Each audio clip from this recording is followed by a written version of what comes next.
ಈ ಕಾರ್ಯಕ್ರಮಕ್ಕೆ ಆಗಮಿಸಿದ್ದಾರೆ. ಅವರಿಗೆ ಎಲ್ಲರ ಪರವಾಗಿ ಹೃತ್ಪೂರ್ವಕ ಸ್ವಾಗತವನ್ನು ಬಯಸ್ತಾ ಇದ್ದೇನೆ. ಅದೇ ರೀತಿಯಲ್ಲಿ ಕಾರ್ಯಕ್ರಮ ಆಯೋಜನೆ ಮಾಡಿದಂತ ಮಾನ್ಯ ಗೃಹ ಸಚಿವರಾದಂತ ಶ್ರೀ ಜಿ ಪರಮೇಶ್ವರ್ ಅವರಿಗೂ ನಾನು ಸ್ವಾಗತವನ್ನು ಬಯಸ್ತಾ ಇದ್ದೇನೆ. ಇದಕ್ಕೆ ಆತ್ಮೀಯ ಬಂಧುಗಳೇ, ಇವತ್ತು ಏನು ನಾವು ಪಂಚ ಗ್ಯಾರಂಟಿಗಳನ್ನು ಅನುಷ್ಠಾನಕ್ಕೆ ತಂದಿದ್ದೇವೆ, ಈ ನಮ್ಮ ಗ್ಯಾರಂಟಿಗಳು ಅನುಷ್ಠಾನಕ್ಕೆ ತಂದ ಕಾರಣ ಇವತ್ತು ಸುಮಾರು 1 ಕೋಟಿಗಿಂತಲೂ ಹೆಚ್ಚಿನ ಬಡವರು ಬಡತನ ರೇಖೆಗಿಂತ ಮೇಲೆ ತಂದಂತ ಕೀರ್ತಿ ಕಾಂಗ್ರೆಸ್ ಸರ್ಕಾರಕ್ಕೆ ಮಾನ್ಯ ಸಿದ್ದರಾಮಯ್ಯಜಿ ಅವರಿಗೆ ಸಲ್ತದೆ ಅನ್ನುವಂತ ಒಂದು ಮಾತನ್ನು ನಾನು ಇಲ್ಲಿ ಹೇಳಿಕೆ ಬಯಸ್ತಾ ಇದ್ದೀನಿ. ನಮ್ಮ ಸರ್ಕಾರಕ್ಕೆ 3 ವರ್ಷ ತುಂಬುತ್ತಾ ಇದೆ. 3 ವರ್ಷದ ಕಾರ್ಯಕ್ರಮವನ್ನು ತುಮಕೂರಿನಲ್ಲಿ ಮಾಡ್ತೇನೆ ಅಂತ ಹೇಳಿದ್ರು. ನಾನು ಕೃಷ್ಣ ಬೈರೇಗೌಡರಿಗೆ ಮಾತಾಡಿದೆ. ಕೃಷ್ಣ ಬೈರೇಗೌಡರು ಕೂಡ ಈ ಕಾರ್ಯಕ್ರಮ ತುಮಕೂರಿನಲ್ಲಿ ಮಾಡಲಿಕ್ಕೆ ಒಪ್ಕೊಂಡ್ರು. ಹಾಗಾಗಿ ನಮ್ಮ 3ನೇ ವರ್ಷದ ಅವಧಿಯ ಕಾರ್ಯಕ್ರಮವನ್ನು ತುಮಕೂರಿನಲ್ಲಿ ಮಾಡ್ತಾ ಇದ್ದೇವೆ.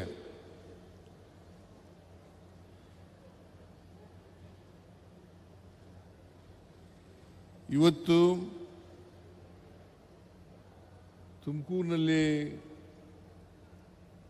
3ನೇ ವರ್ಷದ ಕಾರ್ಯಕ್ರಮ, ಅದರ ಜೊತೆಗೆ ಅನೇಕ ಅಭಿವೃದ್ಧಿ ಕಾರ್ಯಕ್ರಮಗಳಿಗೆ ಶಂಕುಸ್ಥಾಪನೆ ಮತ್ತು ಉದ್ಘಾಟನೆ ಮಾಡತಕ್ಕಂಥ ಕೆಲಸವನ್ನು ಕೂಡ ಮಾಡಿದ್ದೇವೆ.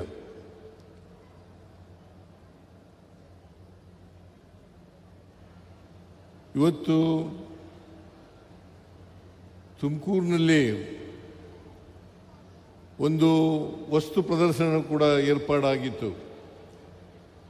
ಆ ವಸ್ತು ಪ್ರದರ್ಶನದಲ್ಲಿ ನಮ್ಮ ಸರ್ಕಾರ ಬಂದ ಮೇಲೆ 3 ವರ್ಷಗಳಲ್ಲಿ ಆಗಿರ್ತಕ್ಕಂಥ ಎಲ್ಲ ತುಮಕೂರಿನಲ್ಲಿ ಆಗಿರ್ತಕ್ಕಂಥ ಅಭಿವೃದ್ಧಿ ಕಾರ್ಯಕ್ರಮಗಳು, ಸವಲತ್ತು ವಿತರಣಾ ಕಾರ್ಯಕ್ರಮಗಳು, ಇವೆಲ್ಲವನ್ನು ಕೂಡ ಜನರಿಗೆ ಪರಿಚಯಿಸ್ತಕ್ಕಂಥ ಕೆಲಸವನ್ನು ಡಾಕ್ಟರ್ ಪರಮೇಶ್ವರ್ ಅವರು ಮಾಡಿದ್ದಾರೆ.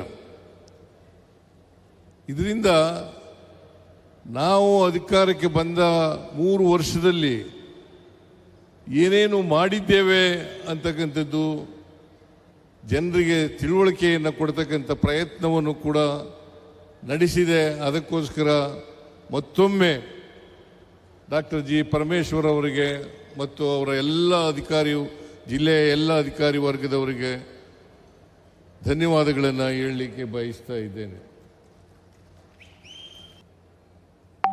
ಬಹಳ ಉತ್ತಮವಾಗಿದ್ದೇವೆ ಅಂತಕ್ಕಂಥ ಮಾತುಗಳನ್ನು ಹೇಳಿ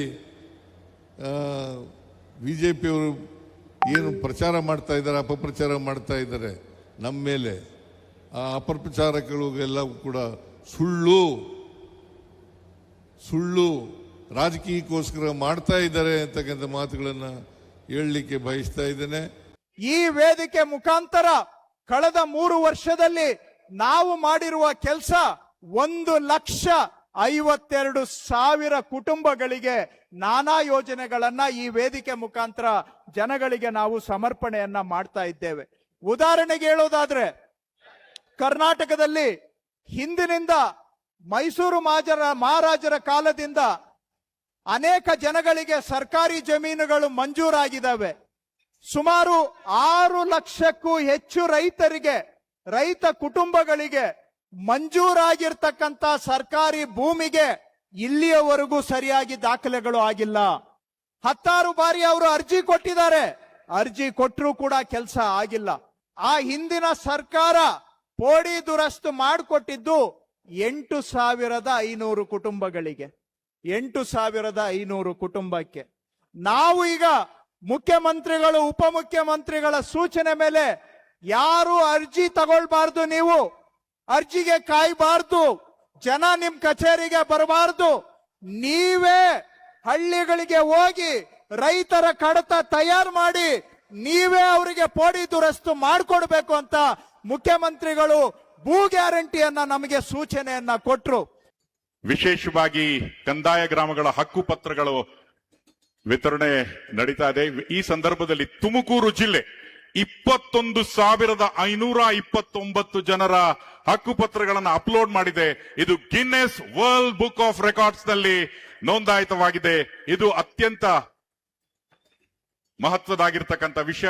ಈ ಬಿಡುಗಡೆಯ ನಂತರ ಈ ಗಿನ್ನೆಸ್ ಬುಕ್ ಆಫ್ ರೆಕಾರ್ಡ್ಸ್ ನ ಪ್ರಮಾಣ ಪತ್ರವನ್ನ ಅಧಿಕಾರಿಗಳು ಇಲ್ಲಿ ಆಗಮಿಸಿದ್ದಾರೆ. ಮಿಸ್ಟರ್ ಸ್ವಪ್ನಿಲ್ ಡಂಗರಿಕರ್ ಹಾಗೂ ಶ್ರೀಮತಿ ಶೈಲಜಾ ಅವರು ಮುಖ್ಯಮಂತ್ರಿಗಳಿಗೆ Guinness book of world records ನ ಈ ಒಂದು ಪತ್ರವನ್ನ ಸ್ವೀಕೃತಿ ಮಾಡ್ತಾ ಇದ್ದಾರೆ. ಬಂಧುಗಳೇ, ಇದು ತುಮಕೂರು ಜಿಲ್ಲೆಗೆ ಹೆಮ್ಮೆ. ಜೋರಾದ ಕರತಾಡವನ್ನು ಮಾಡಿ ಕರ್ನಾಟಕದೆಲ್ಲೆಡೆ ಹಕ್ಕುಪತ್ರಗಳ ಈ ಅಪ್ಲೋಡಿಂಗ್ ಆದ್ರೂ ತುಮಕೂರು ಜಿಲ್ಲೆಯಲ್ಲಿ 21,529 Guinness book of world records. ನಾವು ಇವತ್ತು ಪರಿಶಿಷ್ಟ ಜಾತಿ ಜನಾಂಗ, ಹಿಂದುಳಿದ ಜನಾಂಗ, ಅಲ್ಪಸಂಖ್ಯಾತರು ಇವರುಗಳಿಗೆ ಅನೇಕ ಕಾರ್ಯಕ್ರಮಗಳನ್ನ ಕೊಟ್ಟಿದ್ದಾರೆ. ನಾನು ವಿವರಣೆಯನ್ನ ಮಾಡೋದಕ್ಕೆ ಹೋಗೋದಿಲ್ಲ. ರೈತರಿಗೆ ಅನೇಕ ಕಾರ್ಯಕ್ರಮಗಳನ್ನ ಕೊಟ್ಟಿದ್ದೇವೆ, ನಾನು ವಿವರಣೆ ಮಾಡಕ್ ಹೋಗೋದಿಲ್ಲ. ಯಾರು ಹಳ್ಳಿಯಲ್ಲಿದ್ದಾರೆ, ಬಡವರಿದ್ದಾರೆ, ಸ್ವಾಭಿಮಾನದಿಂದ ಬದುಕೋದಿಕ್ಕೆ ಅವರಿಗೆ ನಾವು 5 ಗ್ಯಾರಂಟಿಗಳನ್ನ ಕೊಡ್ತಕ್ಕಂತ ಯೋಜನೆಯನ್ನ ತಂದಿದ್ದೇವೆ. 2.5 ಲಕ್ಷ ಕೋಟಿ ರೂಪಾಯಿಯನ್ನ ಈ 4 ವರ್ಷದಲ್ಲಿ ಅವರಿಗಾಗಿ ಖರ್ಚು ಮಾಡ್ತಾ ಇದ್ದೇವೆ. ಇದು ನಿಮಗೆ ಭಾರತೀಯ ಜನತಾ ಪಾರ್ಟಿ ಅವರಿಗೆ ಕಣ್ಣಿಗೆ ಕಾಣಿಸೋದಿಲ್ವಾ? ಬಡವರ ಬಗ್ಗೆ ನಿಮಗೆ ಕಾರ್ಯಕ್ರಮವನ್ನ ಕೊಟ್ಟಿರ್ತಕ್ಕಂಥದ್ದು ನಿಮಗೆ ಕಾಣಿಸೋದಿಲ್ವಾ? ಅದಕ್ಕಾಗಿ ಇವತ್ತು ಯಾವ ಉದ್ದೇಶಕ್ಕೆ ನಾವು ಈ ಕಾರ್ಯಕ್ರಮ ಮಾಡಿದ್ದೇವೆ ಅಂತ ಹೇಳಿದ್ರೆ, ಆ ಕಾರ್ಯಕ್ರಮಗಳನ್ನ ಜನರಿಗೆ ತಿಳಿಸಬೇಕು. ರಾಜ್ಯ ಸರ್ಕಾರ ಕೊಟ್ಟ ಮಾತಿನಂತೆ ನಡ್ಕೊಂಡಿದೆ. ಸಿದ್ದರಾಮಯ್ಯನವರು ನುಡಿದಂತೆ ನಡೆದಿದ್ದಾರೆ, DK ಶಿವಕುಮಾರ್ ಅವರು ನುಡಿದಂತೆ ನಡೆದಿದ್ದಾರೆ ಅಂತೇಳಿ ಈ ರಾಜ್ಯದ ಜನತೆಗೆ ತುಮಕೂರಿನಿಂದ ಹೇಳಬೇಕು ಅಂತೇಳಿ ಈ ಕಾರ್ಯಕ್ರಮವನ್ನ ಮಾಡಿದ್ದೇವೆ.